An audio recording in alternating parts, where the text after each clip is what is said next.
रक्षाबंधन। रक्षा, प्रेम, विश्वास और वचन का त्यौहार।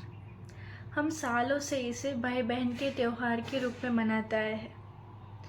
लेकिन यह त्यौहार हम कब से और क्यों मना रहे हैं, क्या हमें पता है? क्या आपको पता है कि पहली राखी की कहानी क्या है? आइए जानते हैं। नमस्कार, मेरा नाम हेतवी है और आज हम बात कर रहे हैं रक्षाबंधन के बारे में। हमारे शास्त्रों में इसका कुछ सचोट उल्लेख नहीं किया गया है, लेकिन महाभारत के अनुसार एक बार श्री कृष्ण ने अपनी उंगली को सुदर्शन चक्र से घायल कर लिया। उनके खून को देखकर द्रौपदी तुरंत दौड़ी और अपने वस्त्र का एक टुकड़ा चीरकर उनकी उंगली पर बांध दिया। इस प्रेम और समर्पण से श्री कृष्ण बहुत भावुक हुए और उन्होंने द्रौपदी से कहा, मैं इस प्रेम की डोर का ऋणी हूँ। जब भी तुम मुझे पुकारोगी, तुम्हारी रक्षा के लिए मैं उपस्थित रहूँगा। कुछ समय पश्चात जब कौरव सभा में द्रौपदी का चिरहरण हो रहा था, तब श्री कृष्ण ने ये वचन निभाया और द्रौपदी की लाज बचाई।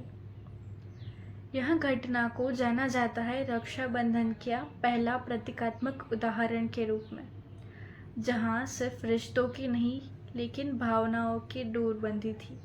भविष्य पुराण में कुछ और कहानियाँ दर्शाई गई है, जिसमें से पहली कहानी है इंद्र और इंद्राणी की।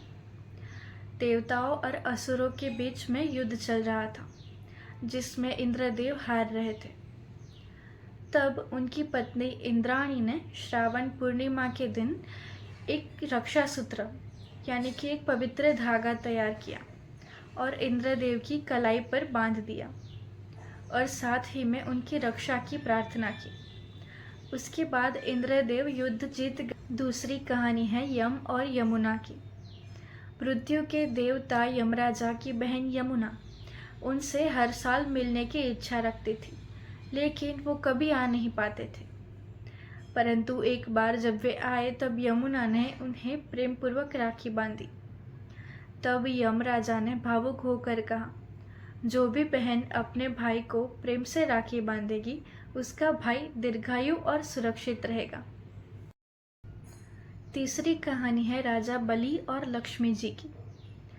जब भगवान विष्णु ने वामन अवतार में राजा बलि को पातालोक भेजा, तब राजा ने विष्णु जी को बोला कि आप भी साथ आइए, और भगवान विष्णु मान गए।